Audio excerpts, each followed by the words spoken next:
Hello दोस्तों, नमस्कार। Welcome back to क्यूरियसरी for the daily dose of football. तो सबसे पहले शुरुआत करते हैं आईएसएल 25-26 सीजन के ब्रॉडकास्टिंग के रिगार्डिंग एक मेजर अपडेट निकल के आ रहा है। कल एएफएफ की ओर से एक प्री बिड कॉन्फ्रेंस रखा गया था for this season's ISL media right tender कि जिसमें 4 पार्टी ने इस प्री बिड कॉन्फ्रेंस को अटेंड किया था। One is Sony Sport, second is Zee Sport, third is FanCode and fourth one is British media company called two circle.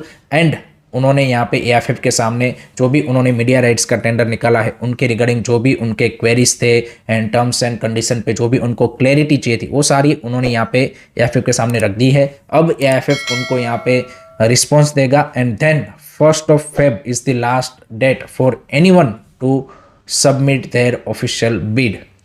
This is good कि भाई at least 3-4 companies ने यहाँ पे इंटरेस्ट दिखाया है। बट हमें ये बात भूलनी नहीं चाहिए कि 3-4 महीने पहले जब एएफएफ ने ऑफिशियली कमर्शियल पार्टनर का टेंडर पहला जो निकाला था उसमें आप देखिए कि वहाँ पे भी प्री बिड कॉन्फ्रेंस में 3-4 कंपनीज ने अटेंड किया था, एफएसडीएल, फैन कोड, उन सब ने। लेकिन उसके बाद किसी ने भी यहाँ पे ऑफिशियल बिड नहीं डाला था। तो यहाँ पे भी सिमिलर सा ही सिनारियो है कि इन सब ने यहाँ पे प्री बिड कॉन्फ्रेंस में तो इंटरेस्ट दिखाया है, वहाँ पे अटेंड भी किया है, लेकिन लेट्स सी इनमें से कितने ब्रॉडकास्टिंग कंपनी यहाँ पे ऑफिशियल बिड डालते हैं। And according to some media reports यहाँ पे दूरदर्शन भी इंटरेस्टेड है। उन्होंने नो डाउट यहाँ पे इस मीटिंग को अटेंड नहीं किया था but they are also interested. And ये जो 4 कंपनीज है उसमें अगर हम बात करें तो आई थिंक सोनी स्पोर्ट्स को तो हम जानते ही है क्योंकि ऑलरेडी उन्होंने इंडियन फुटबॉल में पहले भी कई सारे टूर्नामेंट कवर किए हैं like Durand cup, last season I league. FanCode भी यहाँ पे रिसेंट टाइम्स में उन्होंने भी इंडियन नेशनल टीम के और बाकी फुटबॉलिंग जो टूर्नामेंट्स है वो यहाँ पे कवर किए हुए हैं। जी स्पोर्ट आई थिंक जो यहाँ पे इंडियन फुटबॉल को काफ़ी लॉन्ग टाइम से फॉलो कर रहे हैं उनको याद होगा कि पहले आई लीग जी स्पोर्ट पे ही आता था। एंड ये जो एफएसडीएल वाला 15 साल वाला कॉन्ट्रैक्ट था वो ओरिजिनली पहले यहाँ पे जी के साथ ही साइन हुआ था, वो फिर 3-4 साल बाद बैक ऑफ कर गए, इसलिए फिर यहाँ पे यू कैन से कि रिलायंस को ऑन बोर्ड लाया गया था। So now they are again you can say कि स्पोर्ट्स ब्रॉडकास्टिंग में थोड़ा सा और ज़्यादा वो इन्वेस्ट कर रहे हैं। बीच का पीरियड था कि जिसमें जी आप देखिए कि कंप्लीटली इंडिया में जो स्पोर्ट ब्रॉडकास्टिंग है उसमें उतना ज़्यादा उनका इन्वेस्टमेंट नहीं था, 2 ही मेन प्लेयर बने थे, Sony and Jio. But now again Zee is slowly investing more in this sport broadcasting. And the fourth one is the foreign company to circle जो कि वहाँ पे यूरोप में जो इस तरह के स्पोर्टिंग इवेंट्स है उसके लिए वो ब्रॉडकास्टिंग का अभी रिसेंटली उन्होंने एक कंपनी को टेक ओवर करके वहाँ पे उन्होंने भी इन्वेस्ट करना चालू किया है। So now the interesting part is कि इनमें से किस कंपनी का ऑफिशियल बिड आता है एंड इसके अलावा भी क्या कोई और ब्रॉडकास्टिंग कंपनी यहाँ पे ऑफिशियल बिड सबमिट करता है। उसके बाद ही we will get to know कि भाई इस सीजन के आईएसएल का ब्रॉडकास्टिंग पार्टनर कौन होगा।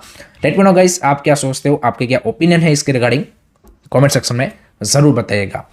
सेकंड बात करनी है एएफसी अंडर 23 एशियन कप के बारे में कि जिसका आज धमाकेदार फाइनल खेला जाने वाला है बिटवीन जापान एंड चाइना। जी हाँ दोस्तों, and this is gonna be a really exciting match. No doubt on paper या फिर in terms of the quality wise आप बोल सकते हो कि जापान की अंडर 23 टीम फेवरेट है, बट आई थिंक चाइना की अंडर 23 टीम का जिस तरह से राइज हुआ है या फिर जिस तरह से उन्होंने throughout this under 23 qualifiers and main tournament performance put up की है, I think definitely they are gonna put up a good fight. अगर आप देखें तो चाइना की जो डिफेंस है वो यहाँ पे throughout this whole under 23 campaign ज़बरदस्त रही है। आई थिंक उन्होंने अभी तक एक ही गोल कंसीड किया है एंड वो भी क्वालिफायर्स में, तो they are defensively rock solid. But again now the real test, क्योंकि Japan is one of the you can say कि best attacking team of Asia, तो आई थिंक वो जो रियल टेस्ट है वो अब अभी ही होगा कि भाई किस तरह से चाइना की वो डिफेंस क्या ये जापान की अटैक को रोक पाते हैं। I think that is gonna be really interesting part to see. And इस तरह के भाई बिग फाइनल में anything can happen and this is a big moment for China to make that first big step in football.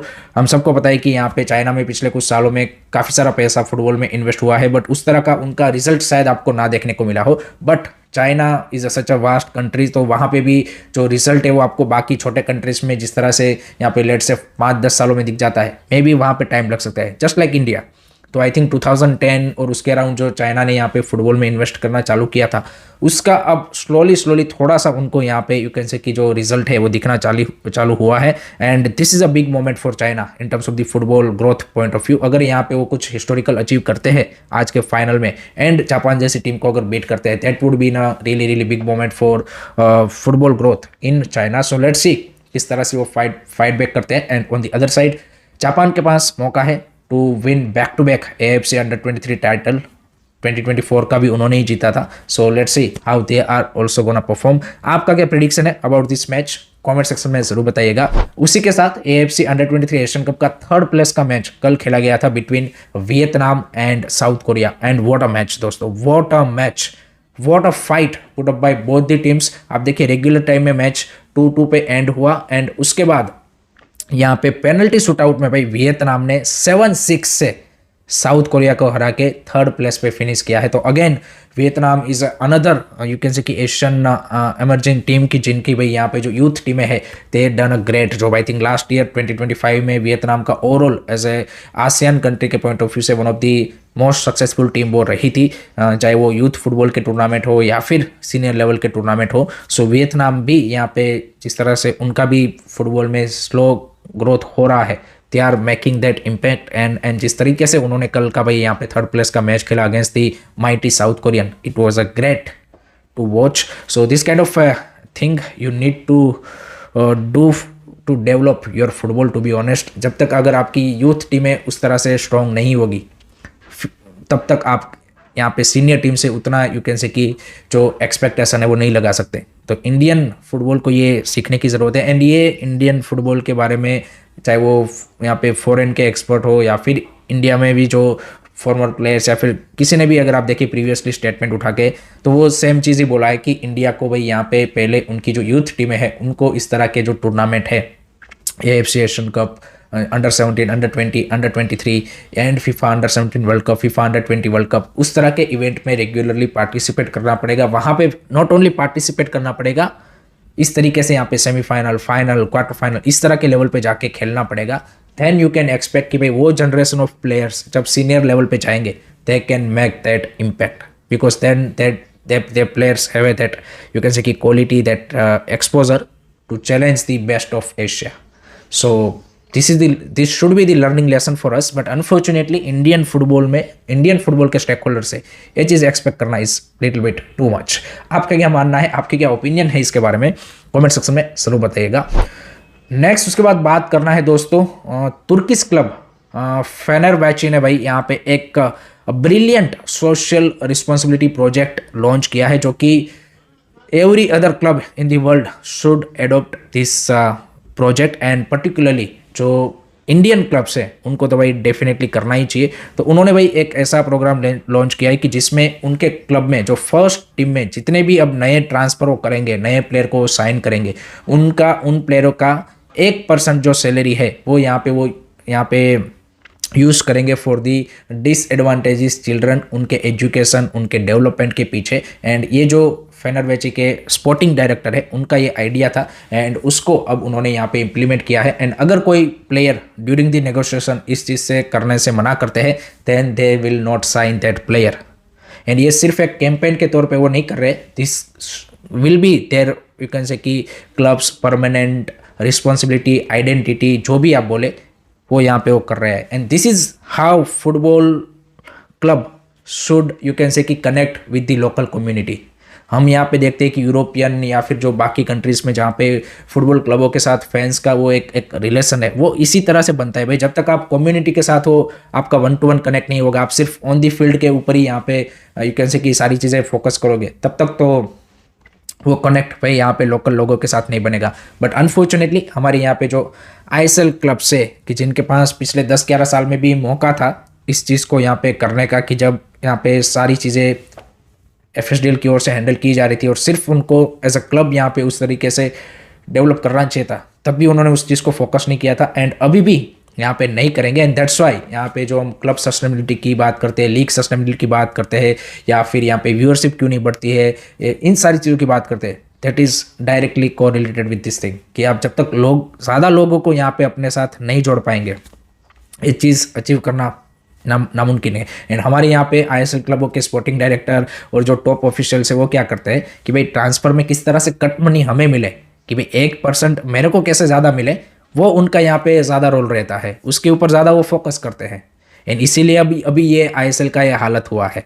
जबकि इस तरह के भाई यहाँ पे ये जो यूरोपियन या फिर ये जो क्लब्स है, they put focus, there official put focus कि भाई किस तरह से हम क्लब को और ज़्यादा हमारे यहाँ पे जो लोकल कम्युनिटी है उसके साथ कनेक्ट कर पाए। उनका काम उस डायरेक्शन में चलता है, उनका दिमाग उस डायरेक्शन में चलता है। हमारे यहाँ पे ये जो क्लब के जो स्पोर्टिंग डायरेक्टर्स और ये सब है, इनका दिमाग ऐसे चलता है कि भाई मेरे को कैसे इस ट्रांसफर में 1% 2% ज़्यादा कट मनी मिल जाए।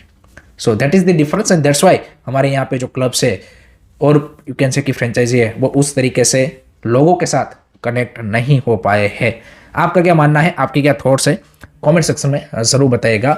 लास्ट में बात करते हैं भाई फीफा ने जो इनॉग्रल यहाँ पे फीफा वुमेंस चैंपियंस कप जो कि एट द मोमेंट चल रहा है, उसके लिए भाई रिकॉर्ड ब्रेकिंग यहाँ पे प्राइज मनी अनाउंस किया है। जो विनर होगा उसको मिलेगा भाई $2.3 million and this is the highest amount for any women's club in any tournament.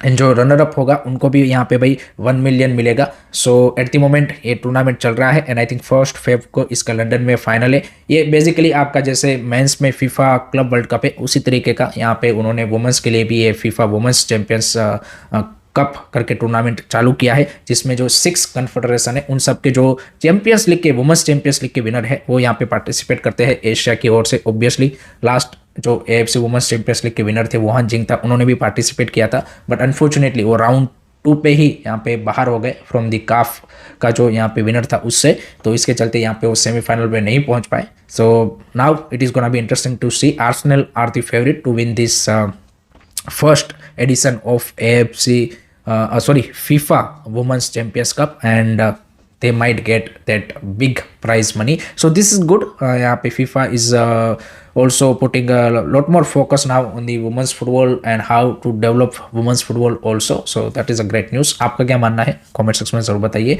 So that's it from my side guys regarding today's football news. I hope कि आपको video informative लगा हो। Please don't forget to like, share and subscribe curious study. जय हिंद, जय भारत।